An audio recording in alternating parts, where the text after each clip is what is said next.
This one involving interior First Nations that's claiming the entire city of Kamloops, other municipalities, the Sun Peaks ski resort, all in a bid to stop the expansion of the Ajax mine. This floor crossing story, this budget, it's just gotten a lot juicier. And it has also exposed a civil war in Canadian politics that honestly doesn't have a whole lot to do with ideology or even policy. It just has everything to do with narrative warfare and also having a scapegoat. I'm Jasmine Lane. Subscribe, like, follow, and comment your thoughts down below. Share this video as well. And wow, British Columbia is totally screwed. Entire cities are apparently on the table now. What's that saying? Go woke, go homeless. It doesn't rhyme, but whatever. It does apply. You know, when the CBC does an explainer video on the debt crisis, and they even go so far as to credit Stephen Harper for balancing the books, you know that something is really, really bad. All that and so much more coming up today on Over Opinionated. I saw D'Entremont's comments in terms of the red Tory stuff, and I think that's interesting for a few reasons, because the red Tory segment of the party is basically a Liberal vote anyway, and D'Entremont was a PC MLA from 2003 to 2019, and then until yesterday, he was a Conservative MP, so he was comfortable up until this point. What exactly happens? Like, I know he said he wasn't offered anything, there was no offer of a cabinet position or anything of the sort, but how come you didn't come to this conversation before the last election? The latest topic of conversation. It is so bizarre to me how the greatest focal point of the mainstream media and the left is really just to try to divide the right. This happens in the USA as well as here in Canada. And the reason why this has come up is because Chris D'Entremont said that he defected to the Liberal Party because he is a red Tory. Last question, Jillian. Some of your former colleagues have already been reacting to this news. They've called you a coward, disingenuous, and disloyal. What's your message to your former colleagues? Well, I think they should look at themselves and see if they're offering the right thing to Canadians, of trying to build for the world. I mean, we have a great opportunity here in Canada, and rather than knocking people down, we should try to find ways to work together, and that's what I've always tried to do in my career. Flashback to just a few months ago. A lot of people that voted for me voted for change. They voted for Pierre Poilievre. Youth were voting for him. Young voters were voting for him. People concerned about the fishery were voting for him.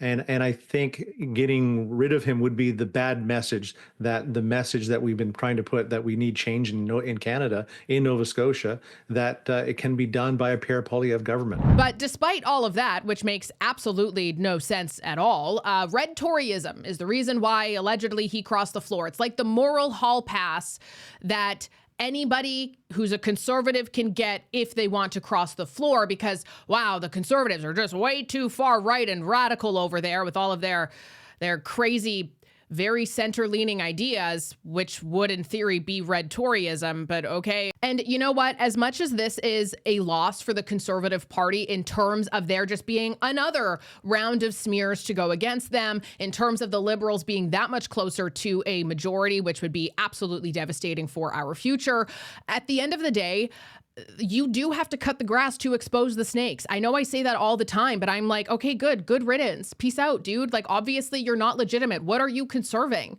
What? Your job? Get out of here then. We don't want you. Yuck. Go away. That's not genuine. That's not honest. That's not conservative. That's not valued or principled. And at the end of the day, D'Entremont, he could have, if he truly believed that the Conservative Party did not represent him or his constituents, most importantly, anymore, he could have sat as an independent. That would have been admirable. He could have faced his voters again in a by-election. That would have been respectable. And he could have run as a Liberal next time and seen what his constituents actually wanted. It was a very tight race in terms of votes when it was Liberal or Conservative where he was, as was aforementioned inside of that clip. But, you know, crossing the floor to prop up a government without voter consent is just betrayal. It's not red Tory philosophy at all. And now here's the part that annoys me the most, is that red Toryism is being weaponized as narrative camouflage. That's how I'll describe that. Because D'Entremont is not offering an ideological argument he's providing cover fire, essentially, for the liberal government's messaging machine and also that of mainstream media, when we should actually just be focusing on the budget that came out yesterday. So the narrative now is being manufactured as, oh, well, see, reasonable conservatives are fleeing Pierre Poilievre. Only the radicals are left. What a ridiculous twist that he just gave them. Which speaks to probably more of his self-interest than it does actual principle. Like, if red Tories actually existed and weren't just liberals, Jean Charest would have won the last federal conservative leadership race. The Conservative Party under Poilievre is something different, and it's not, middling centrists trying to just be the liberals. So if someone like Don Tremont wants to say that, oh, I wasn't comfortable any longer with this party, then that just sounds like, a middling conservative who just, at the drop of a hat, when it's more convenient, crosses the floor and becomes a liberal. And also, what a big win that he just gave the Liberal Party. And I'm sure that's why they had a big standing ovation for him. But every single thing about this is just to create more division amongst the Conservative Party. People do this. And also to delegitimize the Conservative coalition. I think that that's probably the biggest one. And it's not principled at all. It's just very, very strategically choreographed. Some Canadians will look at this budget, as we already said, and say, there's nothing here for me. I actually don't think this is a good step. But you have to keep in mind how powerful still the Mark Carney brand is and what it is. It is fundamentally about a sense of security and competence and trust, in fact, delegation, that people have said, I trust this guy to lead the country through this moment. He's got experience. He knows what he's talking about. I may not understand what he's saying half the time. I may not understand 90% of what was in the budget, tax credits, accelerated, manufacture. I have no idea what any of that means, but I trust him. And so when we look at we just launched a survey this morning to gauge reaction. I've just gotten, 700 or so interviews. But if you like Mark Carney, if you have a favorable view of him, 85% of them say this budget moves the country in the right direction, right? And so that's without them probably being able to even articulate much of what's in it, and also thinking the budget deficit was way too high, but implicitly thinking that whatever he's trying to do is up against this external threat that's Donald Trump, a world that has completely gone off its rocker, and I just want somebody to do it for me. And now that's splitting in half, with the other half basically being very fearful and less angry. And that, I think, is so important to understanding, in my view, the politics of the moment and why Mark Carney will get away with this budget not being clear, not being communicatable with the audience that he's trying to engage. Largely baby boomers, largely well-off, educated Canadians who, frankly, can withstand some loss, but are deeply risk averse. Joe Rogan has been incredibly honest about all sorts of things. And one of those things has been stem cells. And the fact that stem cells, if you don't know, are like tiny little repair crews in your body, and they go and fix things that need to be fixed. Joe Rogan has been ahead of this curve. He's been talking about this for years. Just watch. I had a full-length rotator cuff tear, and the UFC gave me a doctor in Los Angeles, and he looks at my MRI and goes, you're going to need surgery. I go, 100%? He goes, I don't know how you're using it now. It's a matter of time. You're going to need surgery, so it might be better to do it now. So I got it shot up with stem cells. And this was the early days of stem cells in America, where you could get away with more. That you got to go to Mexico now again. The crazy part is that most stem cell therapies are illegal in the US, not because they're unsafe or anything like that, not because they don't work, but because they work a little bit too well and they threaten big pharma. Fair enough. If you could heal your knees, fix your back, recover from surgery without pills, insurance, or endless doctor's visits, well, what would happen to their profits, right? The FDA has blocked these treatments, and as a result, people are forced to go overseas just to get access to their own biology. It's expensive, it's unregulated, and out of reach for most of us. Just one placenta stem cell injection can run you back 50 grand. But what most people don't know is that there's a natural way to support your own stem cell activity, and it comes from high flavanol cocoa. Studies have shown that flavanols in cocoa stimulate stem cells to come out of your bone marrow. Harvard scientist Dr. William Lee actually backs this up. So, studies have been done to show that the flavanols in cocoa stimulate stem cells to come out of your bone marrow like bees in a beehive in your bloodstream, and they go out and they find wherever it needs to be repaired. If it's in your heart, they'll fix it. If it's in your liver, they'll fix it. If it's in your skin, they'll fix it. Yes, dark chocolate. But the thing is, flavanols are the good stuff found in cocoa beans, but they're usually destroyed during the chocolate making process. And that is where Black Forest Supplements comes in. They've created the first ever high flavanol cocoa powder. This isn't regular cocoa, it's stem fuel, packed with everything your body actually needs, 20 calories, no sugar, and great to mix in your shakes or your coffee. If you feel old, slow, a little off, maybe just lazy, stem cells might be why. But this, it flips the switch. Over 100% increase in stem cell circulation. Plus, right now you can get a whopping buy one, get one free for 48 hours only. The link is in the description and pinned comment. Don't miss it. All we did was differ with them economically, and Trump tried to turn them into a state. He said, I called him Governor Trudeau. First I was just joking, then a lot of people told me it was a good idea. Yeah, I think that single-handedly ruined Canada. Yeah. That idea, I mean, that's the Republican Party, or their version of the Conservative Party. They were on the way out. They were Yeah. And all of a sudden, the whole country united because Trump's trying to turn him into a state. Yeah.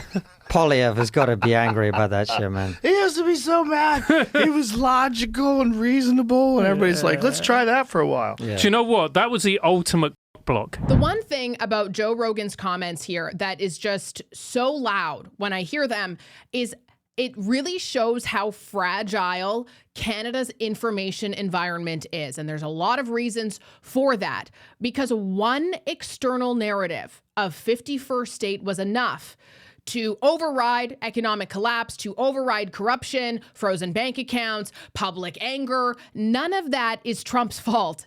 That's actually just Canada's insecurity and media conditioning. That's what that is. And Canada's political and media class exploited and continues to Trump's rhetoric to manufacture this false patriotic panic, and it worked. And even in their own budget, they admit that Trump tariffs actually aren't that big of a deal. There is a whole line in there talking about how great of a deal we have always had with Donald Trump, with the United States, all thanks to the USMCA. But none of that was mentioned during the election campaign because it didn't work. What did work was trying to position conservatives as Trump, trying to position Trump as this evil man who was going to come and take our country, which is just really embarrassing if you even fell for that. And I have plenty of family and friends who did. And it just is so, it's just so cringy. And I think ultimately here's the biggest takeaway. If your democracy collapses because of one soundbite, I don't think the problem is Donald Trump. We should note here, the countries don't always run a deficit. In fact, some past Canadian governments have even run a surplus, meaning they make more money than they spend. The last time that happened, 2015, under Stephen Harper. So does the deficit matter? It sure does. And if it ends up being a big one... My goodness, I sure wish the big deficit was one of the only detrimental things. Could you imagine being a business owner or an investor and thinking, oh, thinking about British Columbia. They got a big population. Yeah, right next to shipping ports, get my product. Ooh, wait a second, though. There are growing calls for clarity and transparency for British Columbians around all notices of civil claim filed against the province by First Nations claiming title. Keith Baldry joins us with more on this. Keith, this has become a big issue, particularly over areas that include private property. Yeah, ever since the Cowichan decision blew up, literally, this has been in the news and raising concerns about what else is flying below the radar here. Is that the only case? Today, independent MLA Eleanor Sturckel releasing another civil claim, this one involving Interior First Nations that's claiming the entire city of Kamloops, other municipalities, the Sun Peaks ski resort, all in a bid to stop the expansion of the Ajax mine. Here's Eleanor Sturckel saying it's incumbent upon the government to find out what else is flying under the radar out there. And Minister responsible Spencer Chandra Herbert says the government is opposing this claim and is insisting private property rights must be upheld. What an absolute dumpster fire of predictable end result. You know, this is such a big deal for absolutely everybody. It's a story I have not covered a lot. Apologies. There's just been so much other stuff going on in the news. It's not because I don't care. I'm just prioritizing weird things, and I was sick for 2 weeks. But for Indigenous nations, recognition of title gives them control over lands, a right to manage resources, invest, shape development. It really furnishes bargaining power and ensures that their laws and rights are treated seriously. Fair enough, okay? Sure, fair enough. It can mean very large compensation or shared profits from certain sectors. However, this has turned into an absolute disaster. Happening currently with that situation. What would you like to say about that decision recently? Thanks. I know this is a crucially important issue for many people who are here at the First Nations Leadership Gathering and around the province. The court decision that was rendered has created some uncertainty about 150 private property owners and their title in Richmond and business owners and their title in the claim area. This is why it is so important to elect leaders, not morally superior, virtue signaling flag wavers like David Eby. Because regardless if you think it's justified or not, let's just look at the big game here and the end result, the big picture of what is happening. And not only have there been title claims now in Richmond, as David Eby listed, among a few other regions, but now a major First Nation is asserting their Aboriginal title over a massive region of British Columbia's interior, including Kamloops, which has a population of over 100,000 people, Sun Peak Ski Resort, numerous municipalities, privately held lands, rail lines, roads, resource areas, that sort of thing as well. It's actually the largest title assertion that has ever been seen in Canadian history. We believe that the judge made some very serious errors in relation to the private property owners in Richmond, including the fact that they weren't even notified that this proceeding was happening, and that both the Cowichan and the provincial government were reassured by the court that nothing would be, that there would be no aspect of the decision that compromised those private property rights. And so they didn't need to participate. They didn't need to be served. They didn't need to be told about this. So these are serious issues that need to be addressed on appeal. I don't want that to be taken as a denial of the injustice that the Cowichan people faced. We're very specific about what we're going to court around, and I believe that we can find a path forward as a province where private property is respected and there's certainty for business and families, at the same time as address injustices that were done to Indigenous people right across this province and country. Again, your feelings, your lived experience when it comes to the injustices done, as David Eby put it, is irrelevant to me here. What is relevant is the big picture. And here's some pretty important information, which is that this isn't just some symbolic reconciliation. This is rewriting land ownership.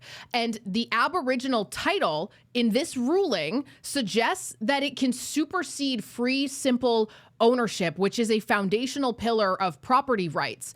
Another big thing, these claims started being filed back in 2015. Homeowners were not informed, municipalities were not proactively warned, and the public only learned recently, some 10 years later. The government quietly allowed this case to advance without telling anybody who was potentially affected by it. And even now, David Eby is encouraging people, oh, make sure you send us evidence of market and financing issues, because there are people who have come out saying that they're not able to renew their mortgage as a result of this, because nobody has a hot clue what is going on and what this is going to mean, and if they're even going to legally own the property that they've maybe been paying for the last 20 years. The biggest issue here is the fact that there were no protections proactively built before the case progressed. Very similar to Stellantis, right? You know how they're suing them right now? Well, it came out that they did not put a clause about job security in there. They said, we're going to give you all this money to invest in Canada. We're not even thinking, though, about you guys actually staying here after you take it.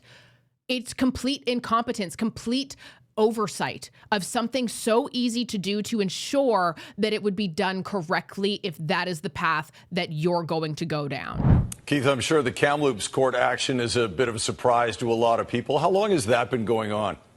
Yeah, here's another parallel to the Cowichan situation, Chris. Cowichan one dates back as far as 2014. This one today, unearthed by Eleanor Sturko, dates back almost 10 years to 2016. So again, the question is, how many other claims are similar to this that are circulating around the justice system, and how many other municipalities may be involved in? How many, if any, private landholders are going to be involved? And what is the broader trend here, especially with this one happening in Kamloops? Because the filing notes that one of the motivations behind it isn't, justice for Indigenous communities. It's to block the development of the Ajax copper and gold mine near Kamloops. So now apparently that land is sacred and environmentally vulnerable. So it's not just about the title, it's about controlling development, mining resources, regional economics even. And this matches a very broad trend, one that Mark Carney implemented as well. Land claims, not land claims by Mark Carney, but Indigenous vetoes are increasingly being used as veto power over projects. That's not acceptable. That's just not acceptable. I would love to know your thoughts on everything we talked about today in the comments down below. Be sure to subscribe, like, follow, and share this video. I'm Jasmine Lane, and I will talk to you tomorrow.